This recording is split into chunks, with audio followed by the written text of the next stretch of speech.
林经理，哎，有事儿啊？谁？林经理啊？这儿现在没什么林经理，我现在什么都不是，我现在是林百姓，林可怜。你让我进去。哎，林经理，林经理，满叔，您别拦着我，我知道他在里边。我在下边看见他车了，财务部的弟兄托我来跟他讨个说法，是个人就没这么干事儿。满叔，您别拦着我，在里边有药。满叔，您别拦着我，人都不能进去。您别拦着我。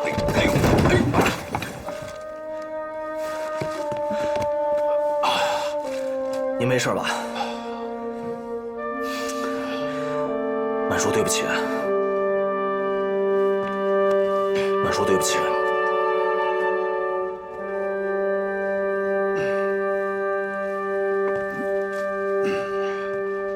晚上，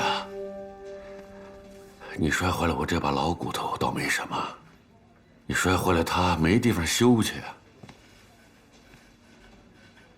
我跟你说实话，我们现在的喉咙都被人家锁住了，人家叫我们干什么，我们只能照着干什么。合同摆在那儿，侯总他也没有办法呀。你好歹还有工作，林总现在工作都没了。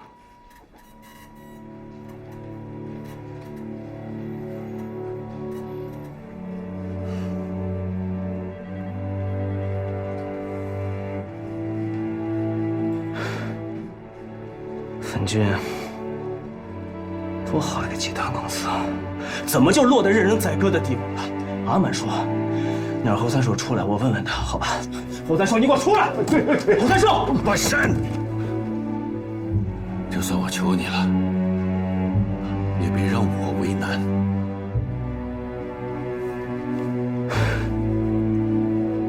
黄满叔，我今天看在您的面子上，可以不进去，但是麻烦您帮我带个话，我不会就此罢休的。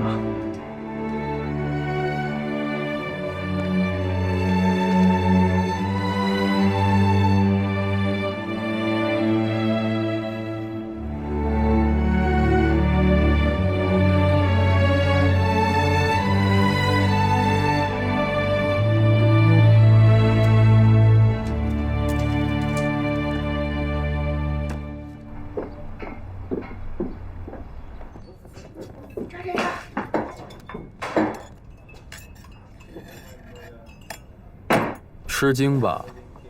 不是我知道你要回来。你还知道出卖大哥的卑鄙小人是什么感觉？我最讨厌这种卑鄙小人。我没出卖你啊！你要是没出卖我的话，我的家人怎么会知道我在哪儿？小魏，不是，大哥，你听我给你解释啊，我这是在帮你。你看你都离家出走那么久了，你跟你爸的气也应该消了，对不对？再说，万一你有点什么闪失，那责任不得我担着吗？还有，我让你爸和侯总把你找回来，那完全是为了给你找个台阶下呀，要不你怎么回来嘛？我需要你给我找台阶下吗？坐下。说，侯家给你什么好处？那可真没有。我去粪军上班，是在这件事发生之前了。不信你问小帆。我告诉你，这件事千万别扯到小帆。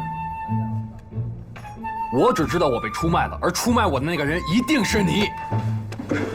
我什么好处都没拿，算什么出卖吗？那我不管。现在事已至此，我必须履行我的承诺，把你吊起来打。使不得，使不得。他没拿好处，真的不算出卖，打就免了吧。啊，什么？不打你，我就跟你一样，是个言而无信的小人。那要不存着，下次再打。今天阴天，别打了。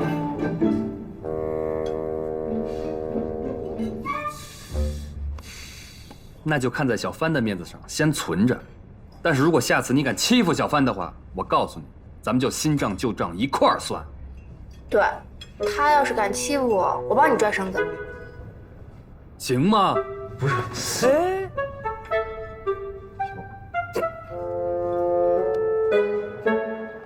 黄瑞成先生，有你们中国的老话说，这里就是我的风水宝地。我今天来就是打算达成最后的和解。我相信今晚我们可以达成天下和合。只要你无条件撤诉，今晚就是我们和合的开始。我听说黄先生早就希望与分军集团合资了。如果黄先生不改初衷，依然可以与侯先生合作，共同拥有卢斯分军50%的股权。当然，你也可以直接与 MGX 公司合资。我给你们的条件与侯先生一样，也就是说，董事长依然由你担任，你的品牌也依然可以保留。管理权、销售权、经营权，全掌握在你们手里，出口渠道也在你们手里，总裁、副总裁各个部门的政治全由你们指派。哈哈，侯三肉可怜呐，他这个不是董事长，他是个不懂事的傀儡啊。哦，亲爱的黄瑞成先生，你别无选择。不一定。黄先生，我跟你说吧，如果今晚你不跟我达成和解的话，MGX 公司将在包括美国在内的世界各国起诉你，而且我们会将同一个专利分解成若干个项，连环起诉你，让你应接不暇。高昂的诉讼费会在很短的时间掏空你的腰包，直至让你彻底破产。我说的你明白吗，黄先生？你用卑鄙下流的手段让我屈服，门儿都没有！你做梦吧！黄先生，如果你不与 MGX 做朋友，那 MGX 将会与你为敌。那我也警告你，你要进入中国，还要跟中国的企业为敌，用不了多久，我会联合所有的人把你们赶出中国。走着瞧。为什么昨天晚上吃过晚饭之后，一招呼没打就走了？我累了，就回家休息了。爸，很好。你也放心，你什么时候回来的？不会像孟军说的那样。今天早上第一班飞机。但是你跟想想的婚事，必须相信。你怎么突然回来了？除了公事之外，应该多找机会跟他情感交流。我觉得不对劲啊，于文生呢，老拖着我考察这儿考察那儿，好像要牵着我的鼻子不让我回来。哦，对了，你出了多少钱让他办这件事的？你帮我跟想想说一下，叫他别在外头租房。你应该回来给我打个电话，我好去接你。这样彼此也有个照应。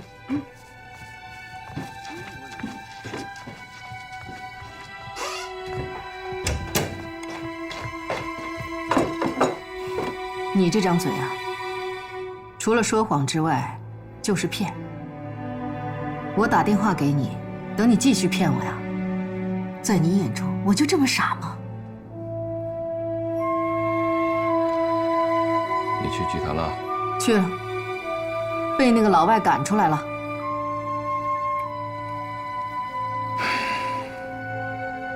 MGX 公司为了避免内部扯皮，提高执行力，所以在管理层多年来都是设置一正一副这两个职位，所以就没有给你安排职务。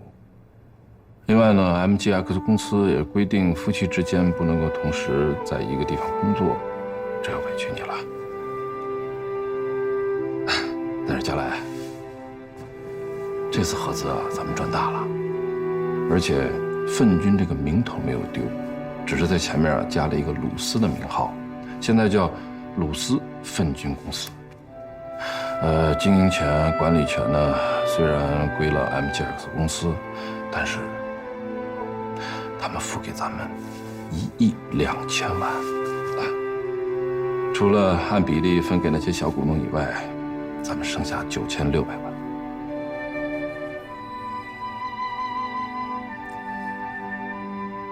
侯孙寿，我们的女儿现在值多少钱呢？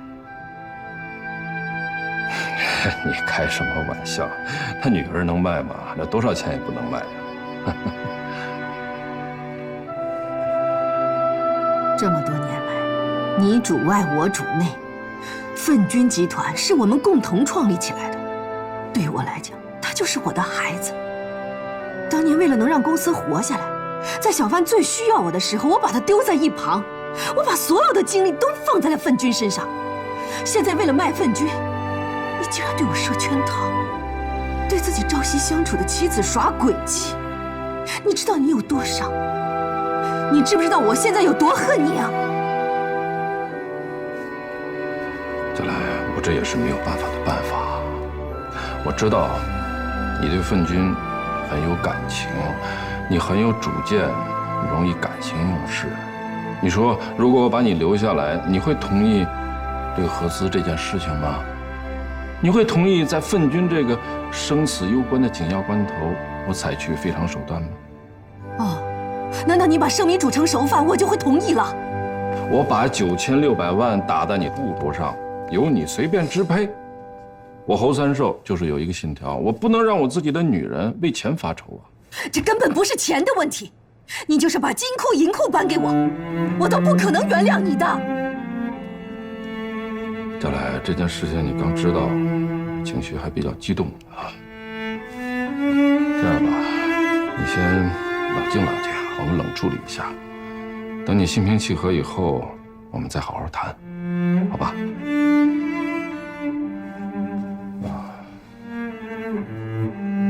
我相信你会理解我的。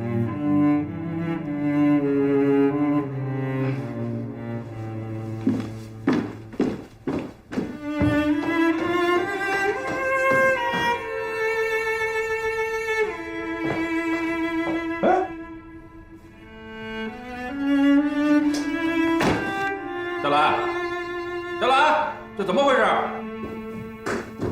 哎，我的那些宝贝玩具呢？啊？放心，我没丢掉，在车库里头呢。我告诉你，这套房子登记的是我的名字，请你出去，立刻离开我的视线范围。哎，这不对啊！我记得你当时买这个房子的时候，那我在广州参加那个交易会呢，所以就写了你一个人名字。这可属于婚后财产，这属于我们2个人的，所以我有一半产权。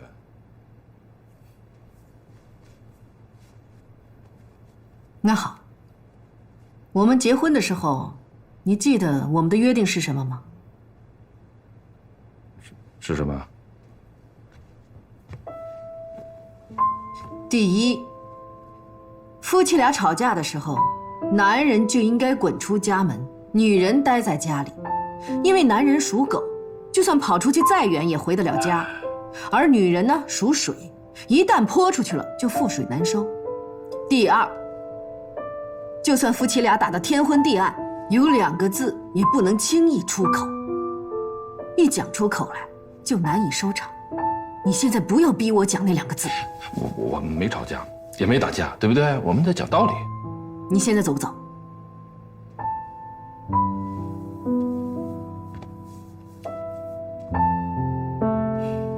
那好，你不走了，那我就用那个老外对付我的方法来对付你。我叫警察来把你带走。你要不怕丢人呢，我就这样做了。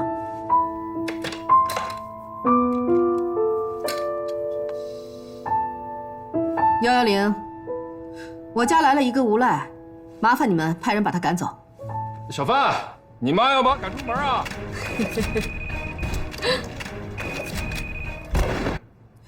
什么地址啊？哦，我的地址呢是……啊，好，我走，我走还不行吗？我丢不起这个人。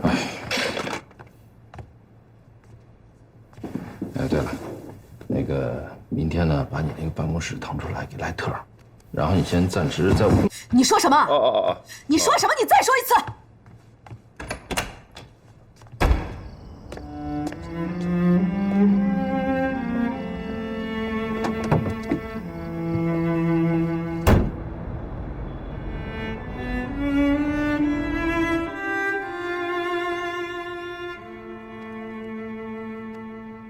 小薇啊，一直想找个机会跟你好好聊一聊，咱们父子俩开诚布公的、心平气和的，像朋友一样平等的聊聊天，不吵架好不好？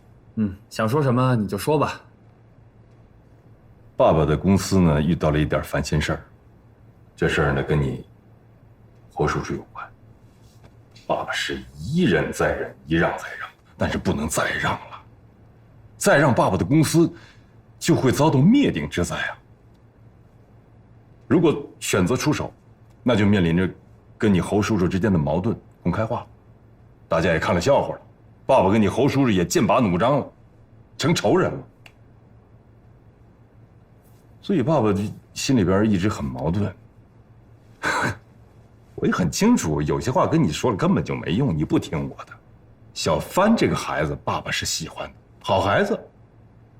可是爸爸呢，又不能不把自己的担心告诉你，就是担心有一天跟你侯叔叔之间真的发生了我们不想看到的结果，因此影响到你跟小帆之间的感情。那如果啊，小维，只是如果，你跟小帆之间没有那样一层关系，那就简单多了。爸爸可以放手一搏，就肯定会改变公司被动的局面。我不知道我说清楚了吗？你没说清楚，我听清楚了。你为了你的生意，希望我跟小帆断绝来往，对吗？小薇啊，爸爸真的是不希望因此影响到你们俩的幸福。你不要拿我的幸福来当借口，不管你们之间有多大的仇恨，杀得死去活来，天昏地暗，怎么都好，你们不可能影响我跟小帆之间的交往。小薇，你得理解爸爸的苦心。啊，这是所有中国家长说的最弱智的一句话。唉。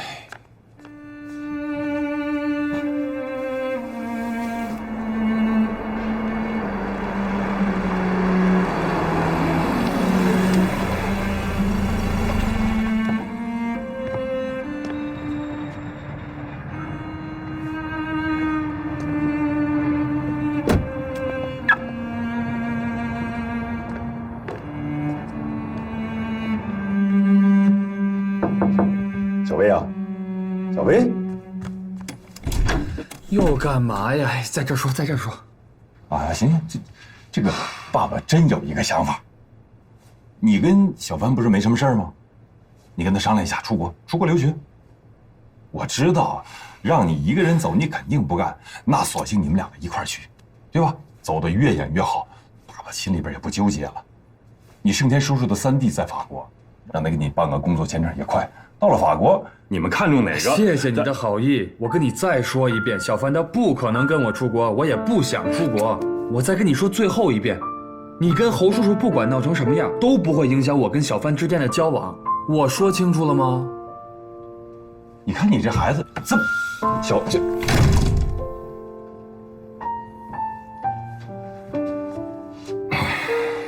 天，通知温州所有媒体，明天上午9点，我要召开发布会。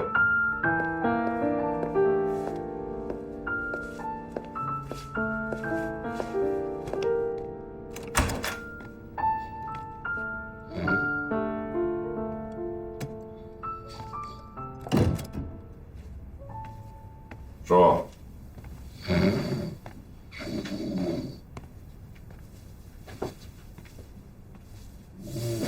说。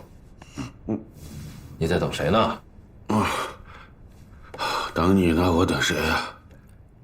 佳来回来了，按照他的脾气，指定会把你赶回来。来吧，叔陪你杀2盘，替你消消气，解解闷儿。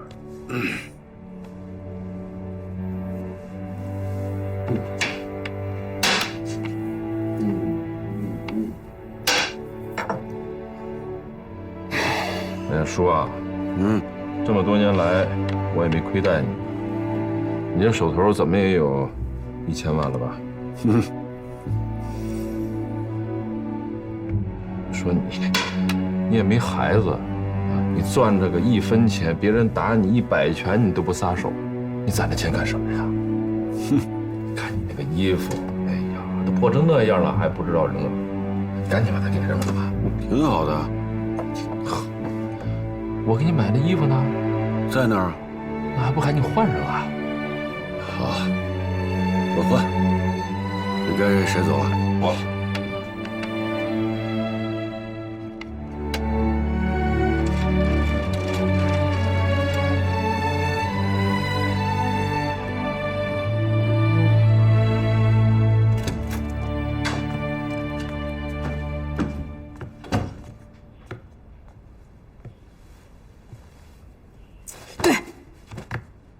我一定要把他给赎回来，一定要！你干嘛呢？吓死我了！我一定要把粪君给赎回来。不是都卖了吗？赎他干嘛呀？实质上，你爸爸只是把集团的一半管理经营权卖给了老外。3年之内，粪君的牌子还在我们手上。老外不也是为了赚钱吗？只要我们给钱给的够多，我就不信。哎呀，你们两口子太有意思了。你这老公是不是把公司给卖了？你老婆还得再把它买回来。你俩是不是太有钱了，都没地儿花呀？要不给我点儿，我就回去睡了。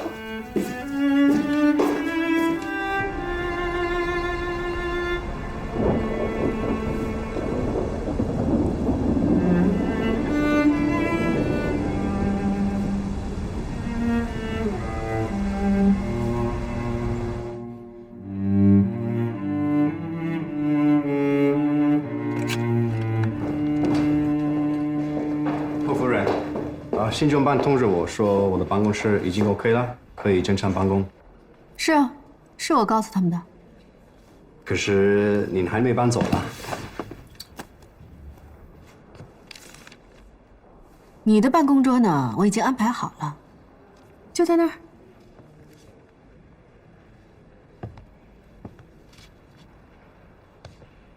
侯夫人，这个是不是不合适的？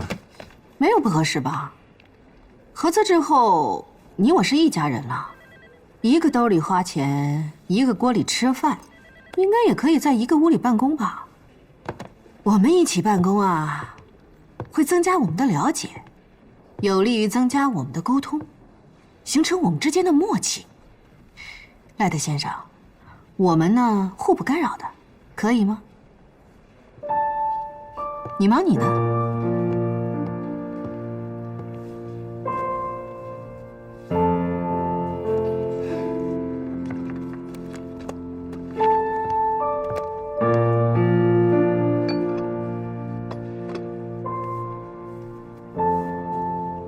德兰库克先生，我现在都被赶出了家门，成为了无家可归的流浪汉了。这事儿啊，你别着急，得慢慢来。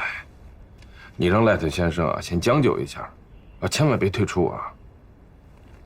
加莱啊是一个好安静的人，那里整天人进人出的，在他面前晃悠，他早晚有一天会受不了，自己搬出来的。啊，好的，好的，好的，我会找机会做他的工作的，你得给我一点时间。啊，好好。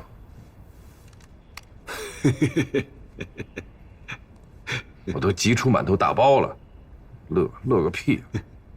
我不是乐你，我是乐那个美国人，原来他们也怕恨啊！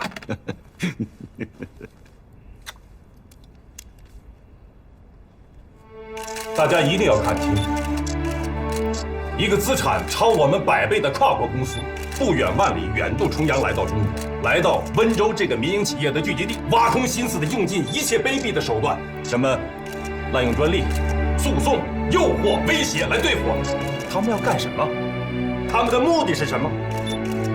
说白了，就是要通过收购进行垄断，在服装、鞋业各个领域的高中低端、上中下游，来同时将我们中国的民营企业一网打尽，让我们永远为他们打工，永远做他们的掌工长。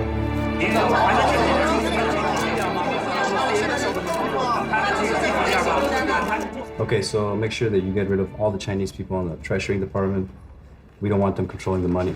We gotta make sure that we put only Americans controlling the money in any position. Okay? So these are good. Get rid of him. Get rid of these guys as well. Get rid of this guy. Get rid of this guy. Get rid of this guy. This guy also. 赖特先生，可以把公司辞退人员的名单给我看一下吗？这是员工的花名册，要签订员工合同。Fire list.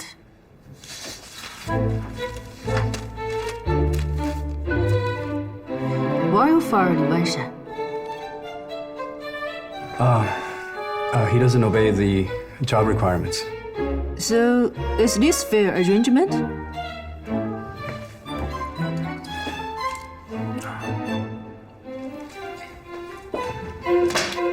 make sure reasonable.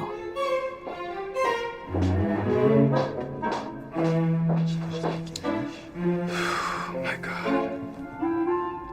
以上就是我们继承集团和 MGX 公司前前后后几番较量的全部真相，大家看一下。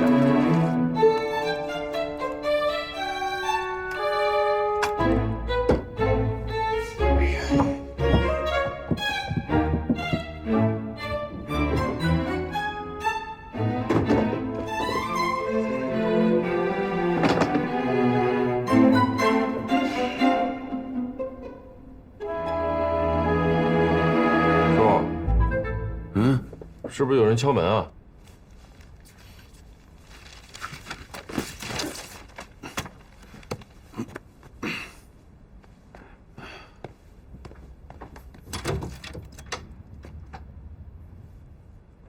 哎呀，没人，是你耳朵抽风了。你说你这一整天啊，净折腾书了，我都开了18回门了。哼，哎呦！ 奇了怪了，人都跑哪儿去了？这盖辉也不上门来，忙着呢。现在不归你管了，你也乐得个清净。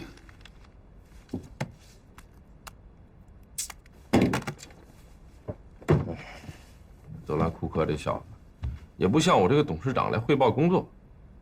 他呀，还是不来的好。他来了，准没好事。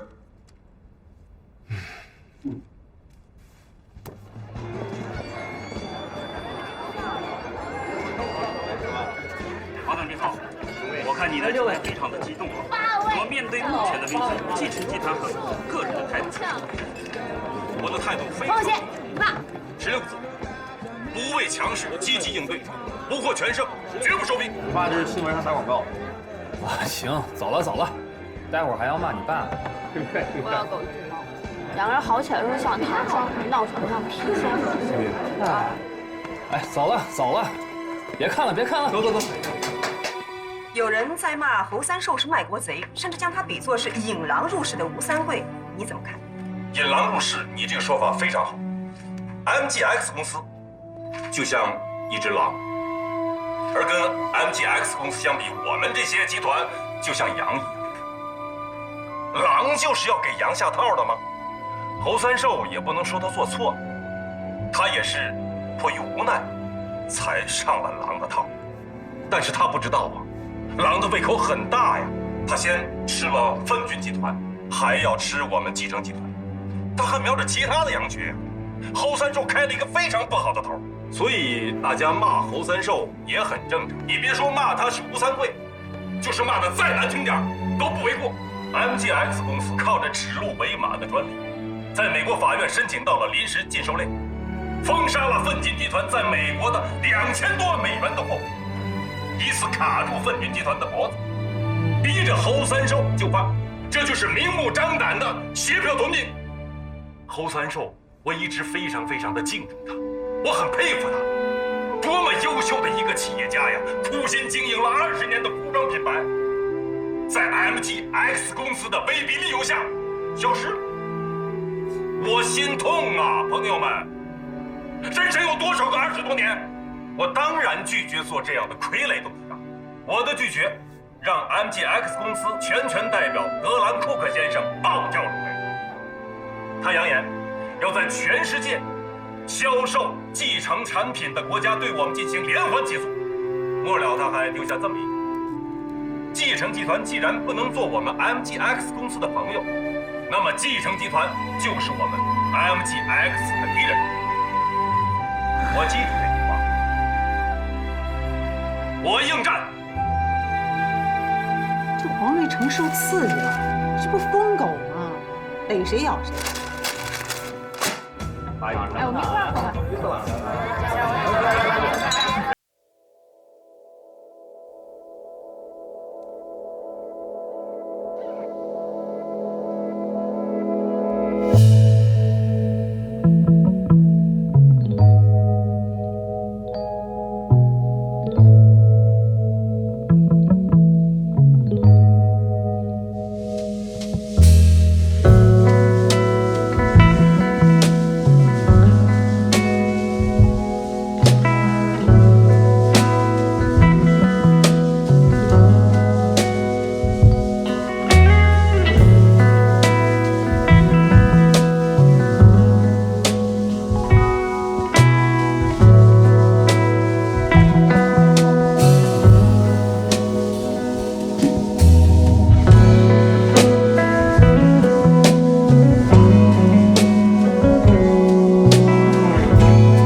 罢休。哎呀，算了算了，就放他一马吧。我们绝不能就此罢休，必须坚决放弃玷污 MGX 公司声誉的人。马上通知所有媒体，明天立即召开新闻发布会，必须把所有对我们不利的舆论压下去。我不能让 MGX 的品牌在中国会在黄瑞成手里。要开你开吧，我不开，我丢不起这人。我开就我开。得来，顾客先生，你还嫌事情闹得不够大呀？啊！我告诉你，这是在中国有10几亿的人口呢，一人一口唾沫就能把你、把坎贝尔先生还有你那个 MGX 公司给淹死。现在知道急了，啊？你为什么要招惹人家黄瑞成啊？谁给你的权利？居然用鲁斯粪菌的名誉去谈什么狗屁的兼并？我是鲁斯粪菌的首席执行官，我有这个权利。我是鲁斯粪菌的董事长，我没有授权给你。再说了，董事会也没有兼并继承的那样的一个决议。Oh my God， 侯三手，你还知道你是董事长？你如果继续吃里扒外为黄瑞成说话的话，我一定会去董事会把你这个董事长给撤掉。什么？撤我啊？对。哼，没那么容易。我告诉你，合同里头白纸黑字、明明白白说，我侯三寿是永远的董事长。如果你们出尔反尔、违反合同的话，我就起诉你，我告你，我让你和你那个 MGX 公司在中国身败名裂。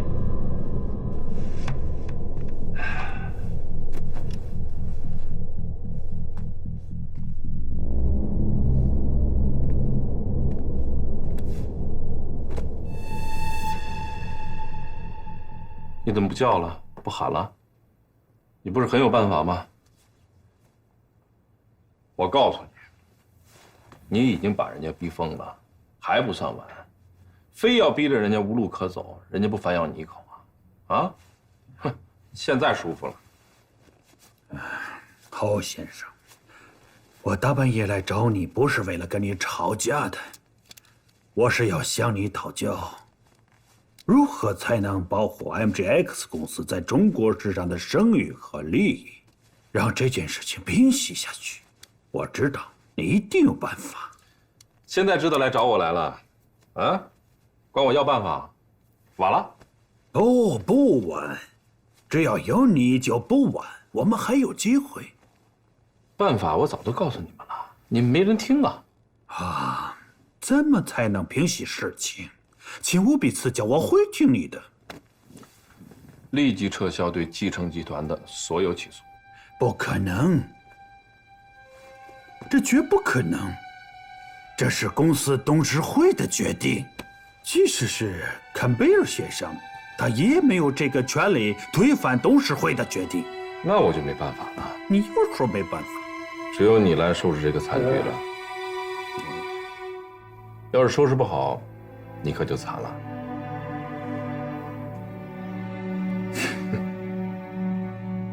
I'm the only one here right now. You gotta listen. Mr. Ho is not here. I'm the only one in here. If you want to interview me, you need an appointment. No one is with me, okay?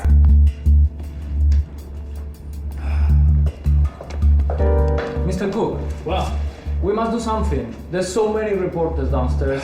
We cannot hold them anymore. What should we do? Find him. We need to know where Mr. Ho is. He is the chairman. Come on. Tell all of them, please. Find him. Go ahead.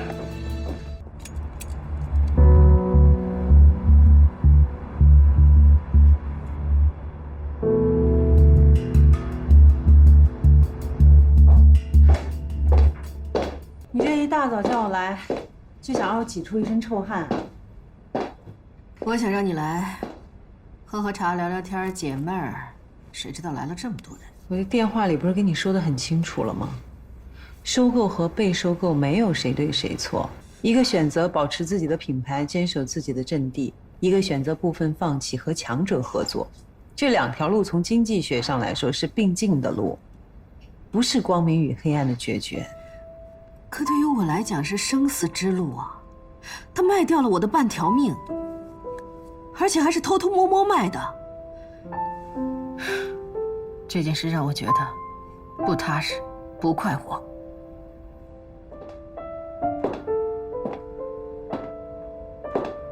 夏兰，我觉得这10几年啊，你都已经被异化掉了。你是不是觉得守着自己这小院儿，守着你这个小企业，你心里面就特踏实？你走出去看看，到处随时都是绝地而起的高楼大厦，那你为什么就不能跟强者合作，也把自己的小院建成高楼大厦？MGX 公司这次做事情是不光彩，可是人家并没有强取豪夺呀。咱们退一万步说，就说人家给了收购金，你整个温州市，你能找出第2家吗？这不是钱的问题。我当初看中红三寿呢，因为他有骨气。现在呢，骨气都让他给卖了。哎，你千万别受那个什么黄瑞成的影响啊！我就是喜欢黄瑞成，他讲出了我的心里话。行，你就在这欣赏这个唯恐天下不乱的家伙吧啊！反正我是不敢恭维，你赶紧想想你下面的事儿怎么处理，赶紧找你老公解围啊！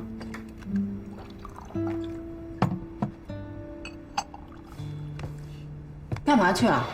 去见记者。一切必须以公司的利益为重，一致对外，这才是我们的当务之急。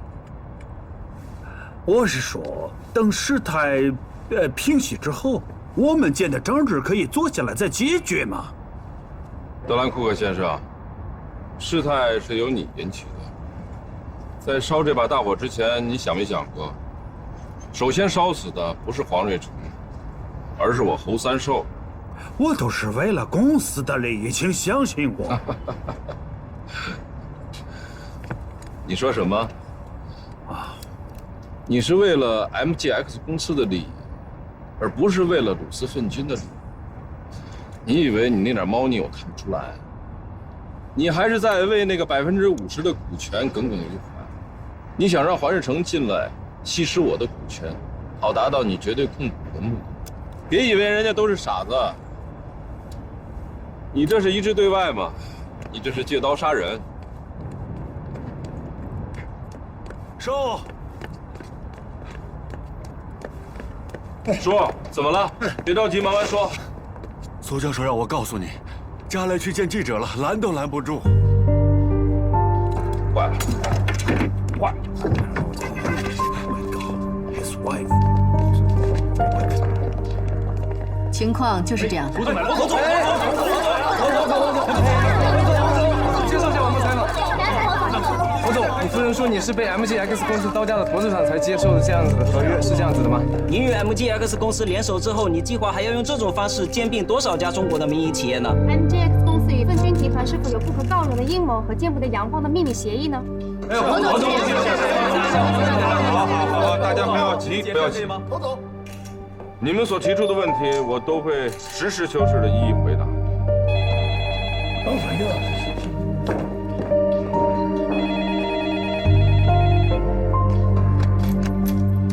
Mr. Campbell.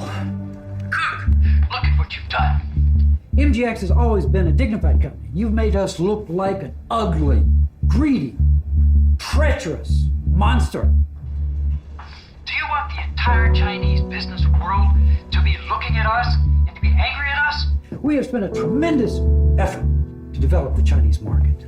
And this is just the beginning. How dare you do this without authorization? Do you realize the consequences? You're putting huge obstacles in front of MGX on its way into the biggest market in the world.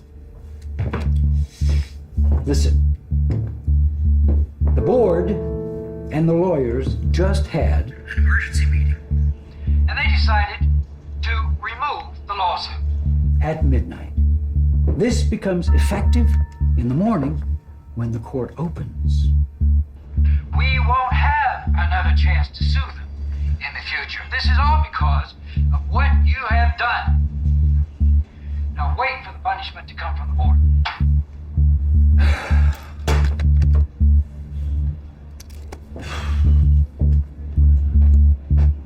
Tell Mr. Ho we cancel the lawsuit to Lingfen Company. And that'll take effect at midnight, Beijing time.